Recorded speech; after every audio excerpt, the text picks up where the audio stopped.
제발요. 빡하게만 주세요. 너무 춥고 배고파요. That necklace, where did you get it? It can't be. 미안해 준호야. 언니가 케이크를 사줄 수가 없어. 22살 박지원의 떨리는 목소리가 추운 밤 공기 속으로 흩어졌다. 눈이 내리는 서울 강남구의 한 빵집 앞. 그녀는 유리창에 비친 딸기 케이크를 바라보며 눈물을 흘리고 있었다.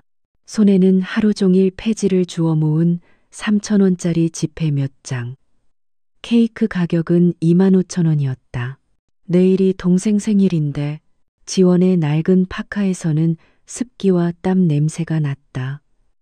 새벽 5시부터 밤 10시까지 거리를 돌아다니며 폐지를 주운 흔적이었다. 얼굴은 추위에 빨갛게 얼어붙었고 손가락은 동상으로 갈라져 있었다. 빵집 안은 따뜻했다. 크리스마스 조명이 반짝이고 행복한 가족들이 케이크를 고르고 있었다. 그녀의 세계와는 완전히 다른 곳이었다. 바로 그때 한 남자가 그녀 옆에 멈춰 섰다. 50대 초반으로 보이는 남자는 고급 코트를 입고 있었다. 강민우, 하늘그룹의 회장이자 대한민국에서 손꼽히는 재벌이었다. 그는 회의를 마치고 집으로 돌아가는 길이었다. 괜찮으세요? 민우의 부드러운 목소리에 지원은 깜짝 놀라 고개를 들었다. 눈물 자국이 선명한 얼굴. 그리고 그 순간 민우의 시선이 그녀의 목에 걸린 것에 고정되었다. 은빛 목걸이. 낡고 변색되었지만 초승달 모양의 펜던트가 희미하게 빛나고 있었다. 민우의 얼굴이 창백해졌다. 심장이 멎는 것 같았다. 그 목걸이를 그는 알고 있었다. 20년 전 딸의 두 번째 생일에 직접 만들어준 목걸이. 화재로 모든 것을 잃은 그날 유일하게 찾지 못한 것. 그 목걸이 어디서? 하지만 지원은 그의 말을 듣지 못했다. 그녀는 황급히 고개를 숙이고 어둠 속으로 사라졌다. 눈발이 더욱 거세게 내리기 시작했다. 민우는 그 자리에 얼어붙은 채 서 있었다. 20년 동안 찾아 헤맨 딸의 흔적을 방금 본 것일까? 여러분, 오늘 이야기가 마음에 와닿으신다면 구독과 좋아요 버튼을 눌러주세요. 여러분의 작은 응원이 더 많은 감동적인 이야기를 전하는 큰 힘이 됩니다. 박지원의 하루는 새벽 5시에 시작되었다. 구로구의 낡은 다세대 주택 3층 9제곱미터짜리 방. 월세는 40만 원. 겨울이면 창문 틈으로 찬바람이 들어왔고 여름이면 더위로 숨을 쉴 수가 없었다. 누나, 배고파. 8살 박준호가 이불 속에서 작은 목소리로 말했다. 선천성 심장병을 앓고 있는 준호는 얼굴이 창백했고 조금만 움직여도 숨이 찼다. 조금만 기다려. 누나가라면 끓여줄게. 지원은 냄비에 물을 올렸다.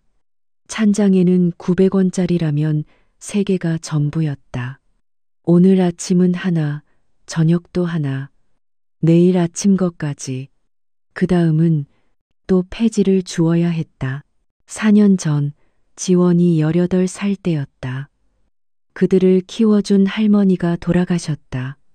친부모가 누군지도 모른 채 고아원에서 자란 그녀는 준호와 단둘이 남겨졌다. 준호의 심장 수술비는 3천만 원. 도저히 모을 수 없는 금액이었다. 누나는 안 먹어? 누나는 아까 먹었어. 준호 혼자 다 먹어. 거짓말이었다. 지원은 어제 점심 이후로 아무것도 먹지 못했다. 현기증이 났지만 참았다. 준호가 배불리 먹는 모습을 보는 것이 그녀의 유일한 행복이었다. 벽에는 대학교 입학원서가 붙어 있었다. 서울대학교 사회복지학과 지원의 꿈이었다. 낮에는 폐지를 줍고 밤에는 도서관에서 공부했다. 지난 수능에서 280점을 받았다. 합격선에서 겨우 10점이 모자랐다. 올해는 반드시 합격하고 싶었다. 목에 걸리는 목걸이를 만지작거렸다. 할머니가 주신 유일한 유품이었다. 지원아, 이건 네가 아기였을 때 목에 걸고 있던 거란다. 소중히 간직하렴. 할머니의 목소리가 들리는 것만 같았다. 한편 강남구 청담동의 하늘그룹 본사 회장실. 52세의 강민우는 거대한 창문 앞에 서서 서울의 야경을 내려다보고 있었다. 이 도시의 수많은 건물 중 10여 개가 그의 것이었다. 하늘그룹은 건설, 유통, 금융을 아우르는 대한민국 10대 재벌이었다. 하지만 그의 눈빛은 공허했다. 책상 위에는 낡은 사진 한 장이 놓여 있었다. 20년 전 구룡마을의 작은 집 앞에서 찍은 사진. 젊은 민우와 아내 은희, 그리고 갓 두 돌이 된 딸 민지. 세 사람 모두 환하게 웃고 있었다. 은희야, 민지야.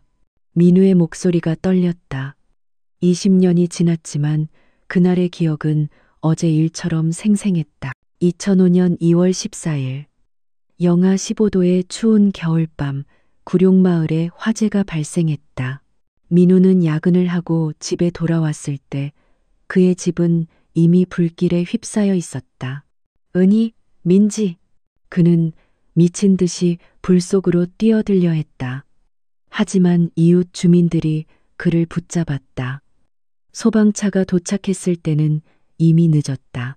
집은 완전히 무너졌고 아내와 딸의 시신조차 찾을 수 없었다. 그날 밤 민우는 모든 것을 잃었다. 아니, 정확히는 그 이전부터 잃고 있었는지도 몰랐다. 가난했던 그는 가족을 위해 밤낮 없이 일했다. 건설 현장에서 일하고 편의점 야간 알바를 뛰었다. 집에 있는 시간보다 일하는 시간이 더 많았다. 여보, 오늘은 일찍 들어와요. 민지가 아빠를 기다리고 있어요.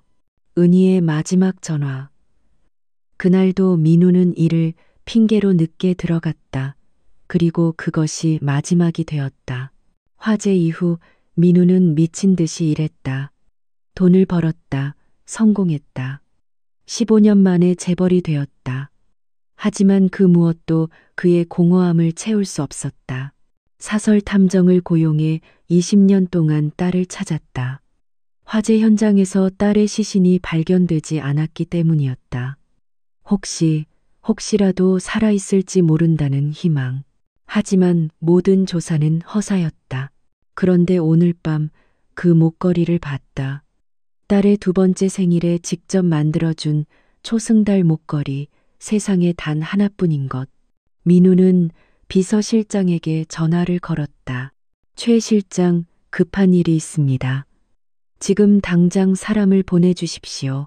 오늘 밤 강남구 23번지 빵집 앞에 있던 젊은 여성을 찾아야 합니다. 회장님, 지금 밤 11시인데요. 상관없습니다. 무슨 수를 써서라도 찾으십시오. 22살 정도 되는 여성, 낡은 파카를 입고 목에 은 목걸이를 하고 있었습니다. 전화를 끊은 민우는 창밖을 바라보았다. 눈이 계속 내리고 있었다. 20년 전 그날 밤처럼 이튿날 아침 지원은 준호를 남겨두고 다시 거리로 나섰다. 오늘은 준호의 9번째 생일이었다. 어떻게든 케이크를 사줘야 했다. 리어카를 끌며 골목골목을 돌아다녔다. 손은 동상으로 갈라져 피가 났지만 멈출 수 없었다. 오전 내내 폐지를 주워 겨우 10,000원을 모았다. 여전히 부족했다. 오후 3시 지원은 다시 그 빵집 앞을 지나게 되었다. 그리고 그곳에서 어젯밤에 그 남자를 다시 만났다. 강민우는 빵집 앞에서 그녀를 기다리고 있었다. 손에는 딸기 케이크가 들려 있었다. 저기, 혹시 지원은 깜짝 놀라 뒤로 물러섰다. 민우는 조심스럽게 다가갔다. 어젯밤 여기서 우는 걸 봤습니다. 동생 생일이라고 했죠? 이거 받으세요. 민우가 케이크를 내밀었다. 지원은 고개를 저었다. 죄송하지만 받을 수 없어요. 왜요? 저는 국어라는 사람이 아니에요. 지원의 목소리는 떨렸지만 단호했다. 가난했지만 자존심만큼은 지키고 싶었다. 민우는 그녀의 눈을 바라보았다. 맑고 순수한 눈, 그 눈을 어디선가 본 것 같았다. 구걸이 아닙니다. 제가 살려고 샀는데 너무 많이 샀어요. 버리기 아까워서 혹시 필요하신 분 없나 해서요. 거짓말이었다. 하지만 그녀의 자존심을 지켜주고 싶었다. 지원은 망설였다. 준호의 얼굴이 떠올랐다. 오늘 하루만은 동생을 웃게 해주고 싶었다. 정말 버릴 거였어요? 네, 정말입니다. 그럼 감사히 받겠습니다. 꼭 나중에 갚을게요. 지원이 케이크를 받으려는 순간 민우는 그녀의 목걸이를 다시 보았다. 가까이서 보니 확실했다. 초승달 안쪽에 작은 별 3개. 그가 직접 새긴 것이었다. 그 목걸이. 네? 어디서 구하신 건가요? 지원은 무의식적으로 목걸이를 움켜쥐었다. 할머니께 받았어요. 제가 아기였을 때부터 가지고 있던 거래요. 할머니요? 네, 저는. 고아예요. 할머니가 저를 키워주셨어요. 민우의 심장이 요동쳤다. 고아, 22살. 그리고 그 목걸이. 혹시 언제 태어나셨어요? 2003년 2월생이에요. 왜 그러세요? 2003년 2월, 민지와 같은 해, 같은 달이었다. 민우는 손이 떨리는 것을 느꼈다. 침착하려고 했었다. 아, 아무것도 아닙니다. 그냥 제 딸과 나이가 비슷해서요. 딸이 있으세요? 민우의 표정이 어두워졌다. 있었습니다. 오래전에 잃었어요. 죄송해요. 제가 괜한 질문을. 괜찮습니다. 그럼 케이크 맛있게 드세요. 동생분께 생일 축하한다고 전해주세요. 민우는 케이크를 빵집 입구에 살짝 놓고 돌아섰다. 지원은 그의 뒷모습을 보며 고개를 깊이 숙였다. 정말 감사합니다. 민우는 멀리서 그녀를 지켜봤다. 지원은 케이크를 소중히 안고 골목 안으로 사라졌다. 그날 저녁 민우는 최 비서실장을 불렀다. 박지원이라는 이름의 20이 새 여성입니다. 구로구에 거주하는 것으로 보입니다. 모든 정보를 알아내십시오. 조용히 그리고 빠르게. 알겠습니다, 회장님. 사흘 후 보고서가 올라왔다. 박지원 22세, 부모 미상, 영등포구 고아원 출신. 2015년 박영숙 씨에게 입양되었으나 4년 전 박영숙 씨 사망 후 친동생 박준호와 함께 거주 중. 현재 폐지 수집으로 생계 유지. 동생은 선천성 심장병 환자. 민우는 보고서를 읽으며 손을 떨었다. 고아원은 어디입니까? 영등포 사랑의 집입니다. 2003년 2월에 입소한 아이들 명단을 구해 오십시오. 회장님, 그건 개인정보라. 돈이 얼마가 들든 상관없습니다. 반드시 구하십시오. 일주일 후 민우는 고아원 기록을 손에 넣었다. 2003년 2월 15일 한 명의 여자아이가 입소했다. 생후 24개월 추정. 구룡마을 화재 현장 근처에서 발견. 신원 미상. 발견 날짜는 화재 다음 날이었다. 민우는 의자에 주저앉았다. 눈물이 쏟아졌다. 민지야, 네가 살아있었구나. 하지만 확신할 수는 없었다. DNA 검사가 필요했다. 그날부터 민우는 지원을 멀리서 지켜보기 시작했다. 아침 5시면 집을 나서 리어카를 끌고 거리를 돌아다니는 모습. 무거운 폐지를 혼자 나르며 구슬땀을 흘리는 모습. 밤늦게 도서관에서 공부하는 모습. 민우의 가슴이 찢어지는 것 같았다. 저 아이가 정말 자신의 딸이라면 20년 동안 저렇게 힘들게 살아왔던 것이다. 어느 날 밤 민우는 지원이 공부하는 도서관에 갔다. 3층 열람실 구석자리. 지원은 낡은 참고서를 펼쳐놓고 필기를 하고 있었다. 형광등 불빛 아래서 그녀의 옆얼굴이 보였다. 민우는 숨이 멎었다. 은희를 닮았다.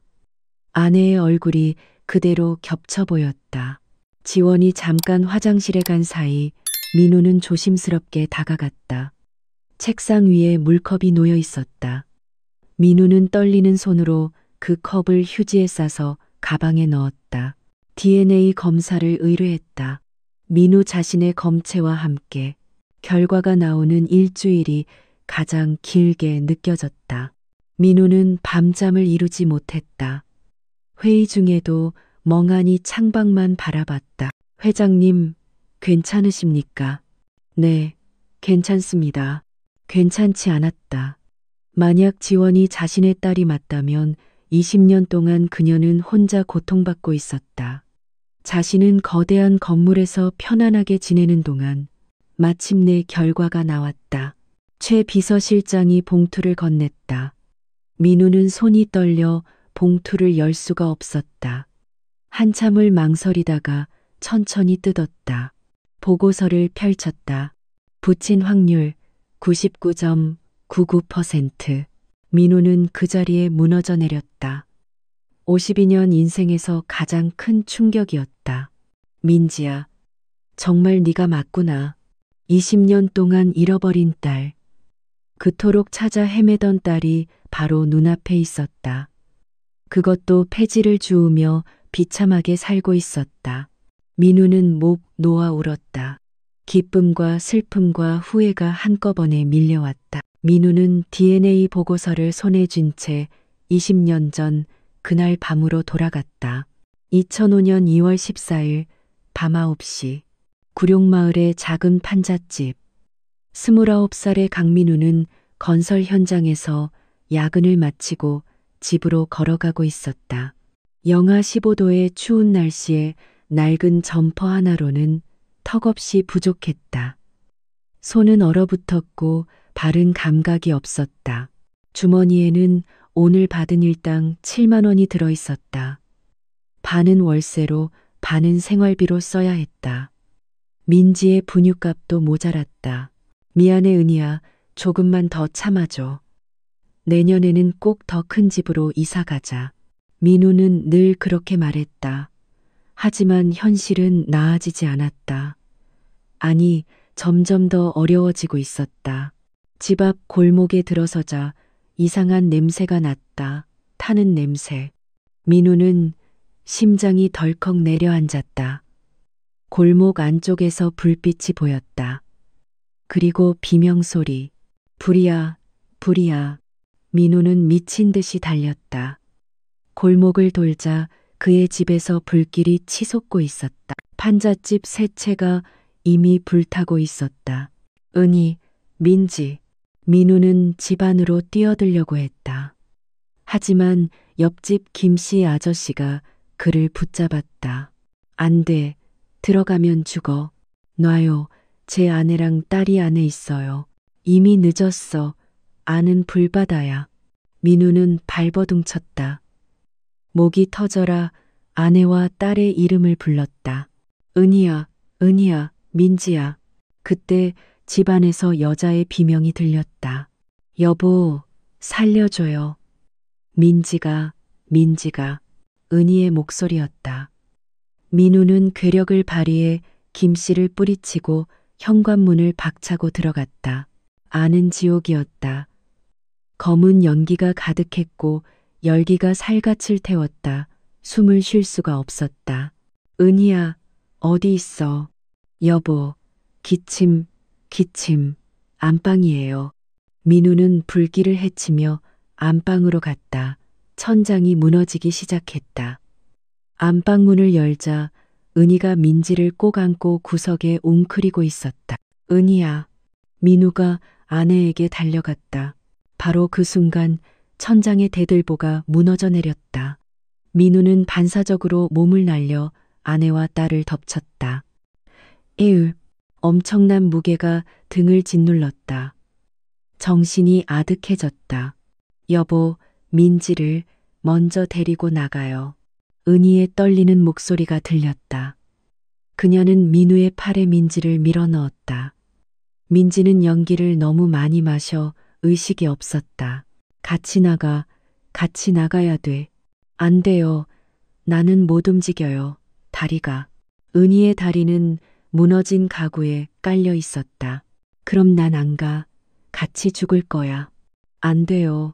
민지를 살려야 해요. 우리 딸을. 제발. 은희가 민우의 손을 잡았다. 눈물이 흘러내렸다. 여보, 미안해요. 당신한테 짐만 됐죠? 이렇게 가난하게 살게 해서. 무슨 소리야. 당신은 내 전부야. 민지를 잘 키워줘요. 우리 딸. 꼭 행복하게 해줘요. 약속해요. 은희야. 은희는 마지막 힘을 다해 민우를 밀었다. 민우는 민지를 안고 방 밖으로 나왔다. 뒤를 돌아보려는 순간 집 전체가 무너져 내렸다. 은희야. 민우는 민지를 안은 채 집 밖으로 기어 나왔다. 의식을 잃기 직전 누군가가 자신을 끌어냈다. 김씨 아저씨였다. 민지는 어디 있어요? 여기 있어, 여기. 김씨가 민지를 보여줬다. 민지는 숨을 쉬고 있었다. 민우는 안도의 한숨을 쉬고 의식을 잃었다. 닷새 후 민우는 병원에서 깨어났다. 온몸이 화상을 입었고 늙골 3개가 부러졌다. 은희는 어디 있어요? 간호사가 슬픈 눈으로 고개를 저었다. 유가족실에 계십니다. 민우는 휠체어를 타고 영안실로 갔다. 하얀 천으로 덮인 시신. 천을 걷자 은희의 얼굴이 보였다. 새까맣게 탄 얼굴이었지만 그래도 은희였다. 미안해. 민우는 아내의 손을 잡고 울었다. 그리고 갑자기 깨달았다. 민지는 어디 있어요? 아, 그게. 의사가 난처한 표정을 지었다. 딸아 이를 찾을 수가 없습니다. 뭐라고요? 화재 현장에서 아이의 시신이 발견되지 않았습니다. 혹시 다른 곳에 맡기신 건 아닌가요? 민우는 머리가 하얗게 변했다. 분명히 민지를 데리고 나왔다. 그런데 어디로 간 것일까? 김씨 아저씨가 민지를 안고 있었어요. 하지만 김씨 아저씨는 그날 밤 화재 현장에서 심장마비로 사망했다. 민우는 미친 사람처럼 민지를 찾아다녔다. 경찰서, 소방서, 병원, 고아원. 모든 곳을 뒤졌다. 하지만 민지는 어디에도 없었다. 한 달 후 민우는 은희의 장례를 치렀다. 민지 없이 혼자. 은희야, 미안해. 민지를 지키지 못했어. 나 때문에. 민우는 은희의 무덤 앞에서 밤새 울었다. 그날 이후 민우는 달라졌다. 감정을 죽였다. 오직 일만 했다. 돈을 벌었다. 성공했다. 10년 만에 자수성가한 백만장자가 되었다. 15년 만에 재벌이 되었다. 하지만 행복하지 않았다. 매일 밤 악몽을 꿨다. 불길 속에서 은희가 손을 뻗는 꿈, 민지가 울부짖는 꿈, 그리고 20년 동안 사설 탐정을 고용해 딸을 찾았다. 수억 원을 썼다. 하지만 모두 실패했다. 그런데 지금 딸이 눈앞에 있었다. 현재로 돌아와서 민우는 DNA 보고서를 내려놓고 은희의 사진을 꺼냈다. 은희야, 우리 딸을 찾았어. 민지가 살아있었어. 눈물이 쏟아졌다. 기쁨과 슬픔이 뒤섞였다. 그런데 은희야, 우리 딸이 너무 힘들게 살았어. 폐지를 주우며 병든 동생을 돌보며. 내가 죄인이야. 내가 제대로 찾지 못해서. 민우는 밤새 울었다. 52년 인생에서 가장 많이 운 밤이었다. 다음 날 아침 민우는 최 비서에게 지시했다. 지원 씨 주변을 조심스럽게 조사하십시오. 그녀가 모르게, 그리고 동생의 병원 기록도 구해오십시오. 알겠습니다, 회장님. 일주일간의 조사 끝에 보고서가 올라왔다.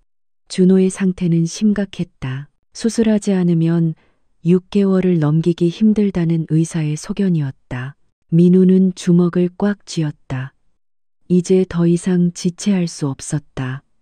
딸에게 다가가야 했다. 진실을 말해야 했다. 하지만 어떻게? 아빠는 20년 전에 너를 잃어버렸고 너는 그 사이 폐지를 주우며 살았어라고 말할 수 있을까? 민우는 신중하게 계획을 세웠다. 먼저 자연스럽게 다가가자. 도움을 주되 그녀의 자존심을 지켜주자.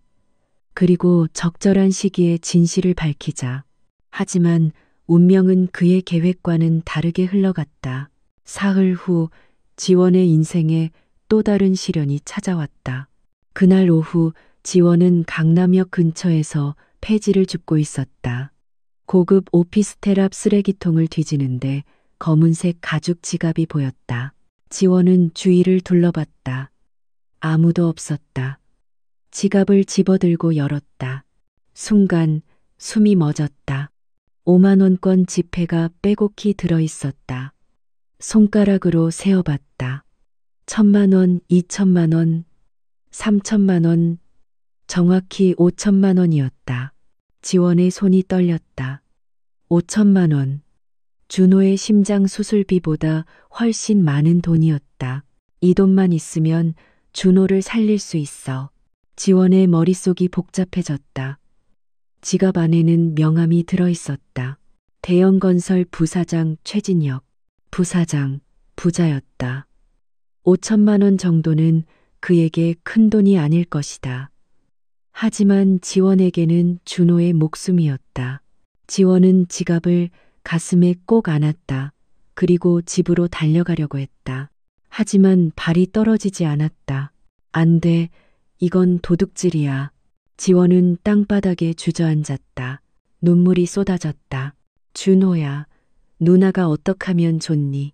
바로 그때 핸드폰이 울렸다. 병원에서 온 전화였다. 보호자님, 준호 군의 상태가 급격히 나빠지고 있습니다. 지금 당장 응급 수술이 필요합니다. 얼마나 필요한데요? 3,000만 원입니다. 오늘 밤까지 입금하지 않으면 의사는 말을 잇지 못했다. 하지만 지원은 알고 있었다. 준호가 죽을 수도 있다는 뜻이었다. 지원은 손에 든 지갑을 바라봤다. 5,000만 원, 준호를 살릴 수 있는 돈. 한 번만 나쁜 사람이 되자 준호를 위해서. 지원은 지갑을 가방에 넣으려고 했다. 손이 떨렸다. 그런데 갑자기 할머니의 목소리가 들렸다. 지원아, 아무리 힘들어도 남의 것을 탐내면 안 된다. 그건 사람이 가야 할 길이 아니야. 할머니가 살아계실 때 늘 하시던 말씀이었다. 가난했지만 정직하게 살라고, 그것만이 진정한 행복의 길이라고. 지원은 오랫동안 그 자리에 앉아 있었다. 1시간, 2시간, 해가 지기 시작했다. 거리에 불이 켜졌다. 지원은 천천히 일어났다. 그리고 명함에 적힌 회사 주소를 향해 걸었다. 대형 건설은 강남구 테헤란로의 고층 빌딩에 있었다. 지원은 로비에 들어섰다. 경비원이 그녀를 쳐다봤다. 남루한 차림의 그녀가 이곳에 어울리지 않는다는 듯한 시선이었다. 무슨 일이세요? 지갑을 주우셨어요. 최진혁 부사장님 거예요. 경비원의 표정이 바뀌었다. 잠깐만 기다리세요. 10분 후 50대 남자가 로비로 내려왔다. 최진혁 부사장이었다. 제 지갑을 주었다고요? 네, 여기요. 지원이 지갑을 내밀었다. 최진혁은 지갑을 받아 확인했다. 돈이 한 푼도 빠지지 않았다. 고맙습니다. 정말 정직하시네요. 이름이 어떻게 되세요? 박지원입니다. 사례를 하고 싶은데 계좌번호 좀. 괜찮습니다. 지원은 고개를 저었다. 사례를 받으면 자신이 지갑을 가지려고 했던 순간이 떠올랐다. 그 순간을 잊고 싶었다. 적어도 택시비라도. 정말 괜찮아요. 그냥 제가 할 일을 한 것뿐이에요. 지원은 돌아서서 건물을 나섰다. 밖은 이미 어두웠다. 눈이 다시 내리기 시작했다. 지원은 눈발을 맞으며 걸었다. 눈물이 흘러내렸다. 미안해 준호야. 누나가 무능해서. 바로 그때였다. 누군가 그녀 앞을 막아섰다. 강민우였다. 민우는 처음부터 끝까지 모든 것을 지켜보고 있었다. 지원이 지갑을 발견한 순간 갈등하는 모습, 그리고 결국 돌려주기로 결정한 순간까지 민우의 눈에는 눈물이 가득했다. 당신은 정말 대단한 사람입니다. 지원은 깜짝 놀라 뒤로 물러섰다. 케이크를 주었던 그 남자였다. 왜 저를 따라오신 거예요? 미안합니다. 하지만 당신을 그냥 보낼 수가 없었어요. 민우는 지갑에서 수표를 꺼냈. 3천만 원입니다. 받으세요. 싫어요. 저는 구걸하지 않아요. 구걸이 아닙니다. 당신의 정직함에 대한 보상입니다. 그래도 안 돼요. 전 이렇게 받을 수 없어요. 지원은 울먹이며 뒤로 물러섰다. 민우는 가슴이 찢어지는 것 같았다. 이 아이가 내 딸이다. 이렇게 자존심이 강하고 정직하고 아름다운 마음을 가진 딸. 민우는 수표를 그녀의 손에 쥐어주었다. 당신 동생을 위해 쓰세요. 제발. 어떻게 아세요? 알고 있습니다. 준호가 오늘 밤 수술이 필요하다는 것도 제발 자존심 때문에 동생을 잃지 마세요. 지원은 더 이상 버틸 수가 없었다. 그 자리에 무릎을 꿇고 울음을 터뜨렸다. 감사합니다. 정말 감사합니다. 꼭 갚을게요. 민우는 그녀의 어깨에 손을 올렸다. 갚지 않아도 됩니다. 그냥 동생과 행복하게 사세요. 민우는 돌아섰다. 눈물을 보이고 싶지 않았다. 민지야, 아빠가 20년 늦었지만 이제라도 너를 지켜줄게. 준호의 수술은 성공적이었다. 하지만 지원의 시련은 끝나지 않았다. 수술 사흘 후 지원은 병원 복도에서 민우를 다시 만났다. 민우는 준호의 병실을 확인하러 온 것이었다. 아저씨, 준호 상태는 어때요? 많이 좋아졌어요. 정말 감사해요. 지원은 깊이 고개를 숙였다. 민우는 가슴이 뭉클했다. 다행이네요. 그런데 민우는 망설이다가 말을 꺼냈다. 앞으로 계획이 어떻게 되세요? 준호가 퇴원하면 다시 폐지를 주우려고요. 빚을 갚아야 하니까요. 빚이요? 아저씨한테 받은 3천만 원이요. 꼭 갚을 거예요. 시간이 걸려도. 민우는 고개를 저었다. 그건 빚이 아니라고 했잖아요. 아니에요. 저한테는 빚이에요. 어떻게든 갚을 거예요. 지원의 눈빛은 단호했다. 민우는 한숨을 쉬었다. 그럼 제 회사에서 일하는 건 어때요? 네? 하늘그룹에서 일하세요. 정직원으로 채용하겠습니다. 월급은 300만 원. 지원은 믿을 수 없다는 표정을 지었다. 저 같은 사람을요? 당신은 정직하고 책임감 있는 사람입니다. 우리 회사에 필요한 인재예요.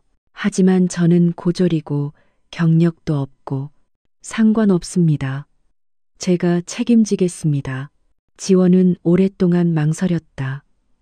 이것은 너무 좋은 제안이었다. 아니, 너무 좋아서 의심스러울 정도였다. 왜 저한테 이렇게 잘해주시는 거예요? 이유가 뭐예요? 민우는 대답할 수 없었다. 당신은 내 딸이니까라고 말할 수는 없었다. 그냥 당신이 마음에 들어서입니다. 지원의 얼굴이 창백해졌다. 그녀는 한 걸음 뒤로 물러섰다. 죄송하지만 사양하겠어요. 왜요? 저는 그런 식으로 일자리를 얻고 싶지 않아요. 지원은 돌아서서 병실로 들어갔다. 민우는 복도에 홀로 남았다. 너무 급했나. 하지만 며칠 후 상황은 더 나빠졌다. 최 비서실장이 민우를 찾아왔다. 회장님, 요즘 박지원 씨와 자주 만나신다는 소문이 돌고 있습니다. 그게 문제가 됩니까? 회장님의 명예가 걸린 문제입니다. 혹시 그 여성이 그만하십시오. 민우의 목소리가 차갑게 식었다. 하지만 최 비서는 멈추지 않았다. 회장님, 제가 조사해 봤습니다. 박지원은 고아 출신이고 동생의 수술비가 필요한 상황이었습니다. 그리고 회장님을 만난 직후 3천만 원을 받았다고 합니다. 당신 말이 무슨 뜻입니까? 혹시 그 여성이 회장님을 이용하려는 건 아닐까요? 돈이 목적일 수도. 닥치십시오. 민우가 책상을 내리쳤다. 최 비서는 놀라 뒤로 물러섰다. 죄송합니다, 회장님. 하지만 회사 이사진도 우려하고 있습니다. 주주총회를 앞두고 나가십시오, 당장. 최 비서가 나간 후 민우는 창밖을 바라봤다. 다시 눈이 내리고 있었다. 그날 오후 최악의 상황이 벌어졌다. 지원은 민우에게 감사 인사를 전하기 위해 하늘그룹 본사를 찾았다. 하지만 로비에서 최 비서실장과 마주쳤다. 박지원 씨죠? 네, 회장님을 뵙고 싶은데요. 회장님은 바쁘십니다. 그리고 앞으로 회장님께 접근하지 마세요. 네? 최 비서는 봉투 하나를 그녀에게 던졌다. 봉투가 바닥에 떨어지고 안에서 5만 원권 지폐들이 쏟아졌다. 1,000만 원입니다. 이제 그만 회장님을 괴롭히세요. 무슨 말씀이세요? 모르는 척하지 마세요. 당신 같은 사람 많이 봤어요. 회장님의 약점을 잡아서 돈을 뜯어내려는 거 아닙니까? 지원은 믿을 수 없다는 표정으로 최 비서를 바라봤다. 저는 그런 사람 아니에요. 그럼 왜 회장님께 자꾸 접근합니까? 왜 돈을 받았습니까? 그건 동생이 아파서. 변명하지 마세요. 이제 다시는 나타나지 마세요. 경비원 2명이 다가왔다. 이 여자를 내보내세요. 그리고 블랙리스트에 올리세요. 잠깐만요. 제 말 좀 들어주세요. 하지만 아무도 듣지 않았다. 지원은 경비원들에게 이끌려 밖으로 나왔다. 로비에 있던 사람들이 모두 그녀를 쳐다봤다. 수근거리는 소리가 들렸다. 저 여자 뭐야? 회장님한테 돈 뜯으려다 걸린 거래. 지원은 비틀거리며 건물 밖으로 나왔다. 눈이 거세게 내리고 있었다. 하늘은 잿빛이었다. 바닥에 떨어진 돈을 보았다. 1,000만 원. 경비원이 던진 것이었다. 필요 없어. 지원은 돈을 그대로 두고 걸었다.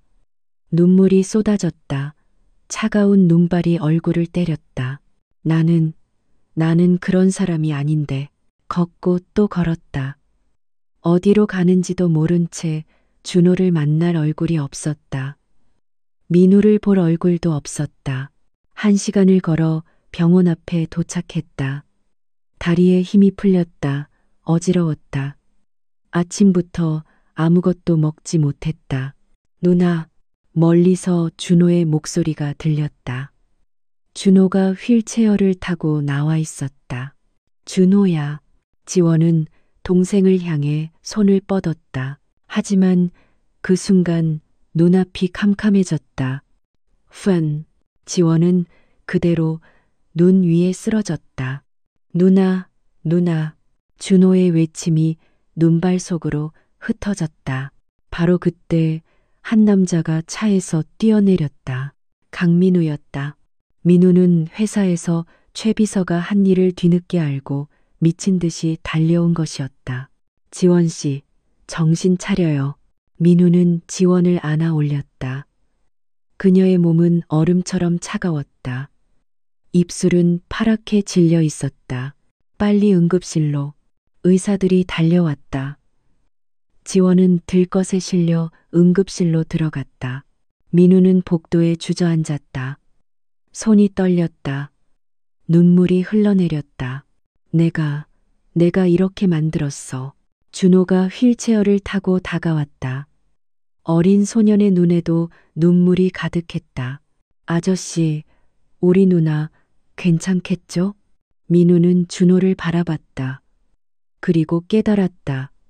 더 이상 숨길 수 없다는 것을, 진실을 말해야 한다는 것을. 준호야. 민우는 떨리는 목소리로 말했다. 너의 누나는 내 딸이란다. 무슨 말씀이세요? 준호는 믿을 수 없다는 표정으로 민우를 바라봤다. 민우는 가방에서 서류 봉투를 꺼냈다. 손이 떨렸다. 이걸 봐. DNA 검사 결과야. 준호는 서류를 받아들었다. 하지만 어린 그가 이해하기엔 너무 복잡했다. 붙인 확률 99.99%. 이게 무슨 뜻이에요? 너의 누나. 지원이는 20년 전에 내가 잃어버린 딸이란다. 본명은 강민지였어. 민우의 목소리가 떨렸다. 20년 동안 품어왔던 비밀이 마침내 터져나왔다. 20년 전 구룡마을에 큰 화재가 있었어. 나는 그날 아내와 딸을 잃었다고 생각했어. 하지만 딸은 살아있었던 거야. 그리고 고아원에 보내졌고 민우는 더 이상 말을 잇지 못했다. 눈물이 쏟아졌다. 바로 그때 응급실 문이 열렸다. 의사가 나왔다. 보호자분? 민우가 벌떡 일어났다. 네, 저예요. 환자는 극심한 영양실조와 탈진 상태입니다. 그리고 의사의 표정이 심각해졌다. 준호 군의 혈액형이 희귀한 RHAB형인데 수혈이 급히 필요합니다. 혈액 보관량이 부족해서 제 피를 쓰세요. 민우가 소매를 걷어붙였다. 혈액형이 어떻게 되십니까? RHAB형입니다. 의사의 눈이 커졌다. 정말 드문 혈액형인데 확인하겠습니다. 10분 후 검사 결과가 나왔다. 민우의 혈액형이 맞았다. 아니, 정확히는 지원과 민우가 같은 희귀 혈액형이었다. 그런데 환자분도 같은 혈액형이시네요. 이미 자신의 피를 동생에게 수혈하고 계십니다. 뭐라고요? 민우는 응급실로 뛰어 들어갔다. 지원은 침대에 누워 있었다. 그녀의 팔에는 수혈 바늘이 꽂혀 있었고 붉은 피가 튜브를 타고 옆 침대의 준호에게 흘러가고 있었다. 안 돼요. 환자 상태가 안 좋은데 수혈을 하면. 간호사가 말렸지만 지원은 고개를 저었다. 괜찮아요. 준호를 살려야 해요. 지원의 목소리는 가늘게 떨렸다. 얼굴은 창백했고 입술은 피 한 방울 없이 하였다. 민우는 그 장면을 보고 무너져 내렸다. 그만해요. 당신이 죽을 수도 있어요. 괜찮아요. 준호만 살면. 지원의 눈에서 눈물이 흘러내렸다. 민우는 지원의 손을 잡았다. 제발 그만해요. 내가 수혈할게요. 누구세요? 왜 이러세요? 지원은 흐릿한 시선으로 민우를 바라봤다. 민우는 더 이상 참을 수 없었다. 그녀의 앞에 무릎을 꿇었다. 미안해. 정말 미안해. 아저씨? 나는 당신 아버지야. 순간 응급실 안이 고요해졌다. 지원은 민우를 멍하니 바라봤다. 무슨 말씀이세요? 민우는 주머니에서 낡은 사진 한 장을 꺼냈다. 20년 전 두 돌짜리 민지와 함께 찍은 사진. 그리고 DNA 검사 결과지. 당신은 내 딸이야. 20년 전 화재에서 잃어버린 내 딸 민지야. 지원의 눈이 커졌다. 사진 속 아기의 목에는 초승달 목걸이가 걸려 있었다. 지금 자신이 차고 있는 것과 똑같은. 아니에요. 이건 미안해. 20년 동안 너를 찾지 못해서, 네가 이렇게 힘들게 살게 해서, 너를 지키지 못해서. 민우는 바닥에 이마를 찍었다. 정말 미안해. 아빠가 미안해. 민우의 목소리는 울음으로 가득 찼다. 52년 인생에서 가장 큰 울음이었다. 지원은 떨리는 손으로 목걸이를 만졌다. 그리고 사진을 보았다. 그리고 DNA 보고서를 보았다. 이게 사실인가요? 그래. 너는 내 딸이야. 내 소중한 딸. 지원의 눈에서 눈물이 폭포처럼 쏟아졌다. 아빠.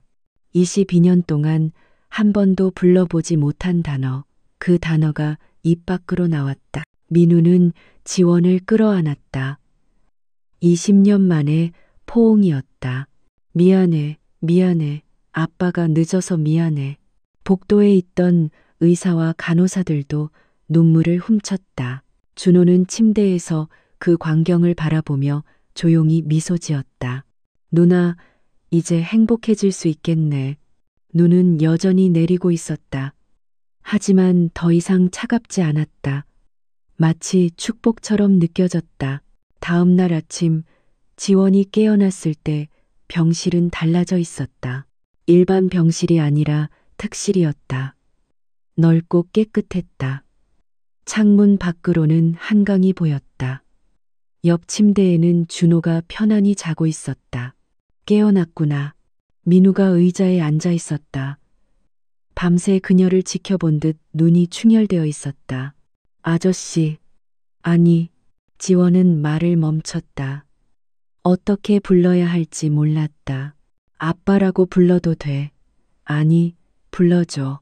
20년 동안 듣고 싶었던 말이야. 민우의 목소리가 떨렸다. 지원은 입술을 깨물었다. 눈물이 또 흘렀다. 아빠. 그 한마디에 민우의 얼굴이 환해졌다. 그래, 내 딸. 민우는 지원의 손을 꼭 잡았다. 앞으로는 내가 다 책임질게. 병원비, 생활비, 준호 치료비까지 전부. 그리고 민우는 가방에서 서류 뭉치를 꺼냈다. 이건 준호의 완전한 치료 계획이야. 서울대병원 최고의 심장외과 교수님이 직접 집도하실 거야. 그리고 이건 청담동 집 열쇠. 잠깐만요. 지원이 민우의 말을 막았다. 너무 빨라요. 저는 아직 준비가 안 됐어요. 무슨 말이야?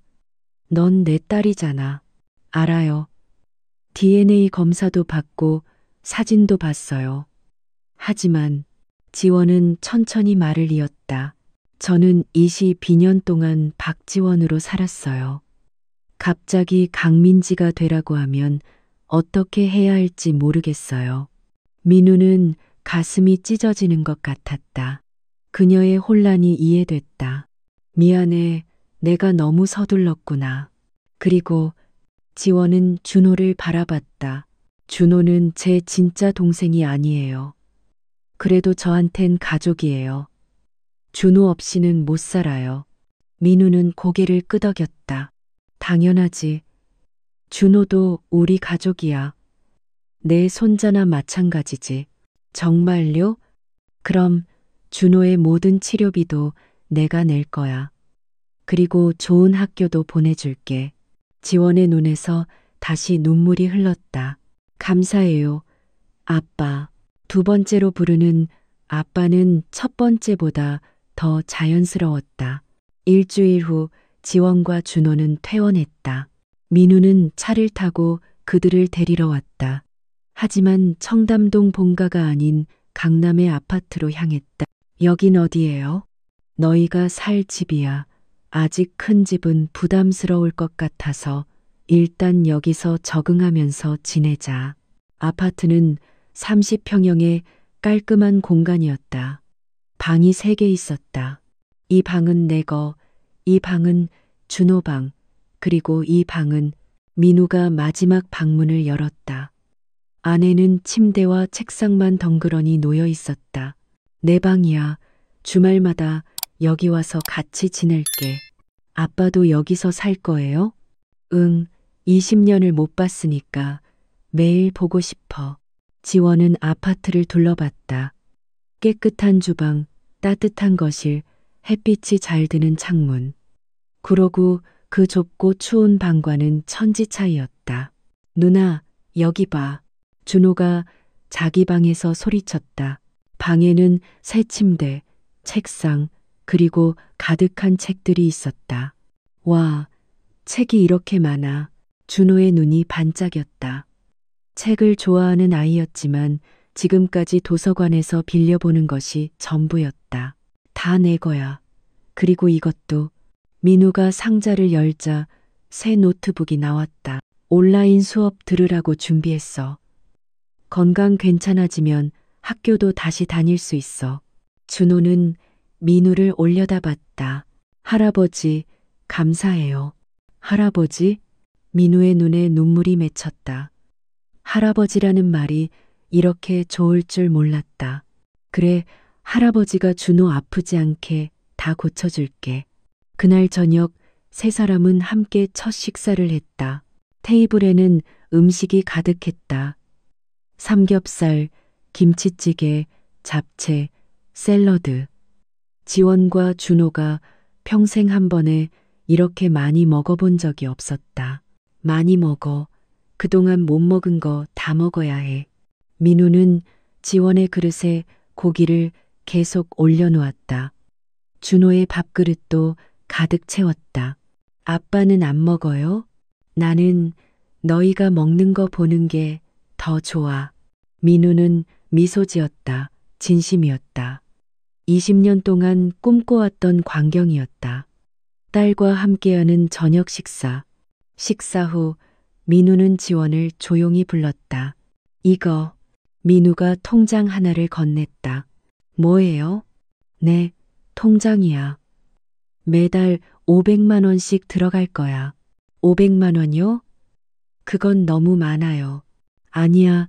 네가 그동안 고생한 거 생각하면 턱없이 부족해. 그리고 민우는 또 다른 서류를 꺼냈다. 하늘그룹 주식이 %를 너한테 줄 거야. 주식이요? 그래. 넌 내 유일한 상속자니까. 지원은 고개를 저었다. 전 그런 거 필요 없어요. 그냥 아빠랑 함께 있는 것만으로도 충분해요. 민우는 지원을 끌어안았다. 고마워. 정말 고마워. 네가 이렇게 착해서. 아빠, 그래도 받아줘. 이건 내 권리야. 그리고 언젠가 이 회사를 물려받아야 해. 저는 아직 대학도 못 갔는데. 다닐 거잖아. 내년에 서울대 입학할 거지? 어떻게 알아요? 네가 도서관에서 공부하는 거 봤어. 정말 열심히 하더라. 지원은 얼굴이 빨개졌다. 그때 아빠가 지켜보고 있었어요. 너무 자랑스러웠어. 그런 환경에서도 포기하지 않고. 민우의 목소리가 또 떨렸다. 밤이 깊었다. 준호는 자기 방에서 잠들었다. 지원은 창가에 서서 서울의 야경을 바라봤다. 민우가 다가왔다. 내일부터 새로운 인생이야. 무서워요. 뭐가? 이 모든 게 꿈일까봐. 깨어나면 다시 그 좁은 방으로 돌아갈까봐. 민우는 지원의 손을 꼭 잡았다. 꿈이 아니야. 이건 현실이야. 그리고 아빠는 절대 너를 놓치지 않을 거야. 다시는. 지원은 민우를 돌아봤다. 약속해요? 약속해. 이번엔 꼭 지킬게. 두 사람은 오랫동안 창밖을 바라봤다. 눈은 그쳤고 별이 빛나고 있었다. 1년 후 2월 14일 서울대학교 졸업식장. 박지원, 아니 강민지. 사회자의 목소리가 울려 퍼졌다. 지원은 졸업가운을 입고 단상으로 올라갔다. 5등 졸업이었다. 객석에서 민우가 일어나 박수를 쳤다. 눈가가 붉어져 있었다. 할아버지, 누나 정말 멋지다. 준호가 옆에서 소리쳤다. 10살이 된 준호는 건강하게 자라 있었다. 얼굴에는 혈색이 돌았고 키도 많이 컸다. 졸업식이 끝나고 가족 셋은 함께 사진을 찍었다. 하나, 둘, 셋. 플래시가 터졌다. 세 사람 모두 환하게 웃고 있었다. 아빠, 준호, 잠깐 시간 있어요? 지원이 말했다. 왜? 오늘 특별한 날이잖아요. 2년 전 우리가 처음 만난 날이기도 하고. 민우는 고개를 끄덕였다. 2년 전 그날 눈 내리던 밤 빵집 앞에서 운명적으로 만났던 날. 세 사람은 차를 타고 강남으로 향했다. 그 빵집 앞에 섰다. 하지만 빵집은 예전과 달라져 있었다. 은희 베이커리. 새로운 간판이 걸려 있었다. 그리고 입구에는 작은 팻말이 있었다. 가정 형편이 어려운 아이들에게 무료로 빵을 나눠드립니다. 지원이 민우를 돌아봤다. 아빠, 이거 내가 인수했어. 우리가 처음 만난 곳이잖아. 그리고 엄마 이름을 붙였어. 민우의 목소리가 떨렸다. 엄마가 생전에 꿈꾸던 거였어. 빵집을 차려서 어려운 사람들에게 나눠주는 것. 지원은 아버지를 꼭 안았다. 고마워요, 아빠. 빵집 안으로 들어갔다. 따뜻한 빵 냄새가 가득했다. 몇몇 아이들이 빵을 받아 먹고 있었다. 누나, 한 소녀가 지원을 알아보고 달려왔다. 1년 전 지원이 폐지를 주울 때 알게 된 아이였다. 수진아, 잘 지냈어? 언니 덕분에 이제 따뜻한 빵 먹을 수 있어. 지원은 소녀의 머리를 쓰다듬었다. 1년 전에 자신이 보였다.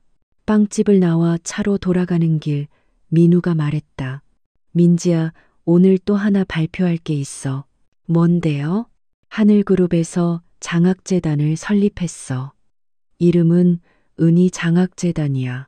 민우는 서류를 꺼냈다. 매년 100명의 어려운 학생들에게 장학금을 줄 거야. 내 엄마와 너처럼 힘들지만 꿈을 포기하지 않는 아이들에게. 지원의 눈에 눈물이 고였다. 그리고 네가 이 재단의 이사장이야. 저요? 그래. 네가 누구보다 그 아이들의 마음을 이해하니까. 지원은 고개를 끄덕였다. 열심히 할게요. 아빠, 엄마를 위해서. 그날 저녁 청담동 본가. 민우는 지원과 준호를 데리고 큰 집으로 갔다. 1년 만이었다. 지원은 이제 준비가 됐다고 느꼈다. 저녁 식사 후 세 사람은 정원으로 나갔다.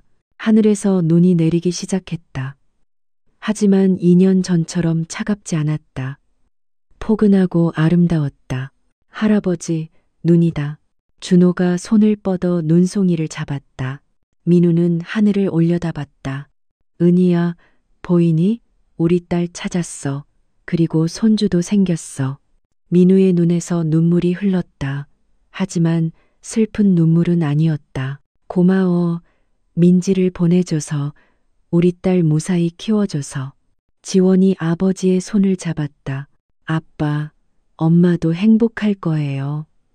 우리가 이렇게 함께 있으니까. 민우는 딸을 끌어안았다. 그래, 이제 우리 행복하게 살자.